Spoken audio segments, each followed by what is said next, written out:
hadirin yang kami muliakan, yang saya muliakan, terima kasih kepada Bapak Ibu MC yang telah memberikan kesempatan. Tidak panjang lebar, di acara tertulis di sini ada memperingati hikmah dari Isra dan Mi'raj. Walaupun saat ini kita telah memasuki bulan Sya'ban, bulan Isra dan Mi'raj, bulan sebelumnya bulan Rajab telah berlalu 2 minggu yang lalu, tapi ada hikmah nih anak-anak ya. Tidak lama-lama, tidak berpanjang lebar, langsung saja. Kenapa Allah Subhanahu wa taala memanggil secara istimewa Nabi Muhammad sallallahu alaihi wasallam untuk memenuhi undangannya? Kemana anak-anak? Kemana? Ke langit ketujuh atau Sidratul Muntaha. Ada 3 hikmah ya. Yang pertama anak-anak yang kita harus pelajari, yang pertama adalah Rasulullah Shallallahu Alaihi Wasallam langsung diberangkatkan oleh Allah dengan satu kendaraan yang istimewa, yaitu bernama pintar. Bernama apa anak-anak? Buruk. Ya, dari buruk itu menurut Pak Wahyu bahasa Arab ya Pak Wahyu, buruk adalah kilat.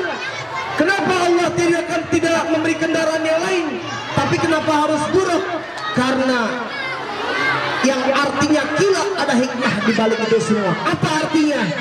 Kalau kita berdoa kepada Allah Subhanahu wa taala, memohon kepada Allah, Allah akan menjawab doa kita secepat kilat ya. Sampai saking jauhnya malaikat Jibril tidak langsung bisa menemani Rasulullah sallallahu alaihi wasallam menghadap Allah. Karena saking jauhnya, makanya harus digunakan kendaraan yang cepat ya. Anak-anakku dan para hadirin yang saya muliakan, hikmah yang kedua tidak berpanjang lebar. Anak-anak, tentu kita tahu ada hadiah yang istimewa dari panggilan Allah kepada Rasulullah SAW untuk mengadakan Isra dan Mi'raj. Isra artinya perjalanan, sedangkan Mi'raj artinya sebenarnya adalah posisi. Barang siapa yang melaksanakan hikmah dari Isra Mi'raj, Allah akan memberikan posisi yang istimewa. Apa ya hadiah atau oleh-oleh yang dibawa oleh baginda Nabi? Yaitu sholat 5 waktu pintar anak-anak. Tepuk untuk tangan untuk anak-anak nih. Luar biasa ya. Jadi hikmah besar yaitu jika kita melaksanakan hikmah Isra dan Mi'raj yaitu sholat, Allah akan mengangkat derajat kita setinggi-tingginya.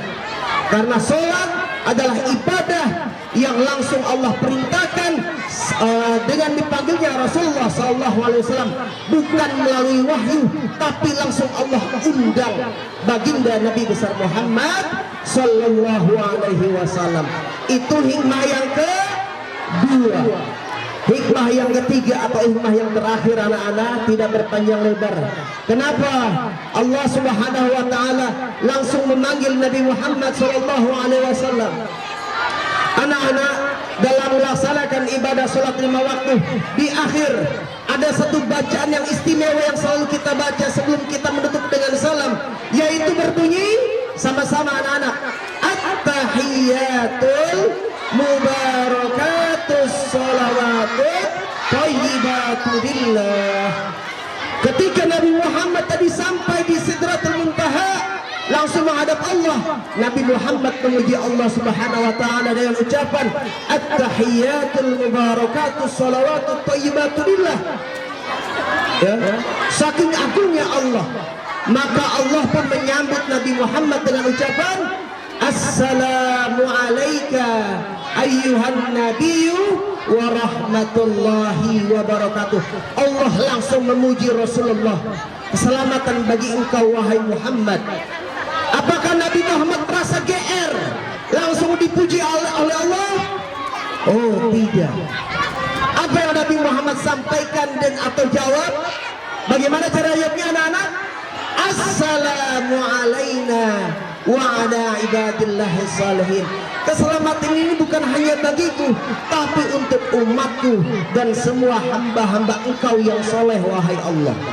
Disitulah luar biasanya Nabi Muhammad SAW saat menghadap Allah, Nabi Muhammad masih mengingat kita sebagai umatnya.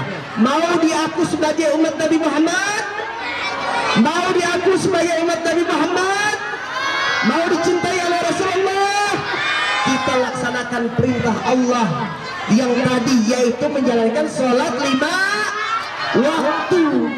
Nah, hikmah yang terakhir, kenapa waktunya cuma 5, Pak Ustadz?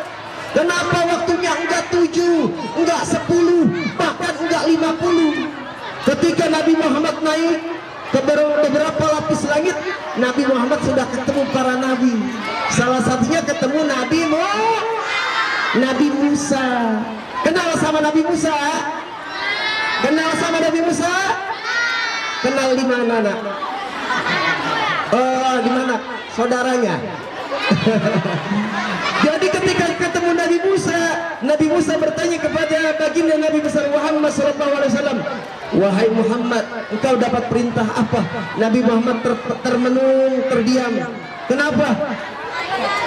Aku mendapatkan amanah untuk umatku agar melaksanakan ibadah, menunaikan ibadah sebanyak 50 waktu.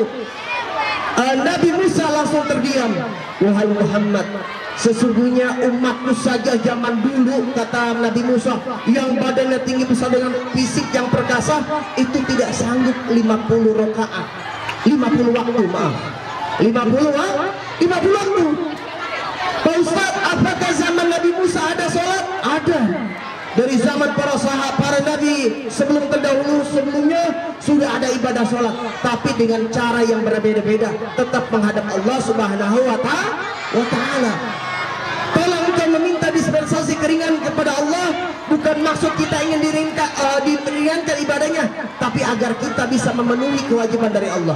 Sehingga Nabi Muhammad datang menghadap Allah dengan rasa malu memohon, demi kita ini umatnya, ya Allah berikanlah kami kemudahan. Maka Allah memberikan dispensasi, yaitu memberikan sebanyak berapa waktu, anak-anak? 5 waktu. Nah, hikmahnya apa? 5 waktu yang kita jalankan: subuh, zuhur, asar, maghrib, dan isya. Itu ternyata pahalanya kalau kita kerjakan 5 waktu itu sama dengan 50 rakaat yang dijalankan oleh umat yang Nabi Musa. Masya Allah ya tuh anak-anak. Ya, kita beruntung ya jadi umat Nabi Muhammad Sallallahu Alaihi Wasallam. Semoga kita bisa menjalankan apa-apa yang Allah perintahkan sehingga berdampak kepada kita. Mudah-mudahan semua anak-anak menjadi anak-anak yang soleh dan solehah, berbakti kepada orang tua, berbakti kepada guru-gurunya, sehingga kelak menjadi anak-anak yang sukses dunia akhirat. Amin amin ya rabbal alamin. Marilah kita mengangkatkan kedua telapak tangan kita seraya memohon kepada Allah Subhanahu wa Ta'ala. Bismillahirrahmanirrahim. Wa'fu 'anna ya karim, wa'fu 'anna ya karim, wa'fu 'anna ya karim. Ya sallallahu ikram, Allahumma shalli wa sallim ala sayyidina Muhammad wa awwalin akhirin. Tabarik wa salim. Ya Rabbi Allah tabaraka wa ta'ala kali sahabat Rasulullah ajma'in. Amin amin ya rabbal alamin.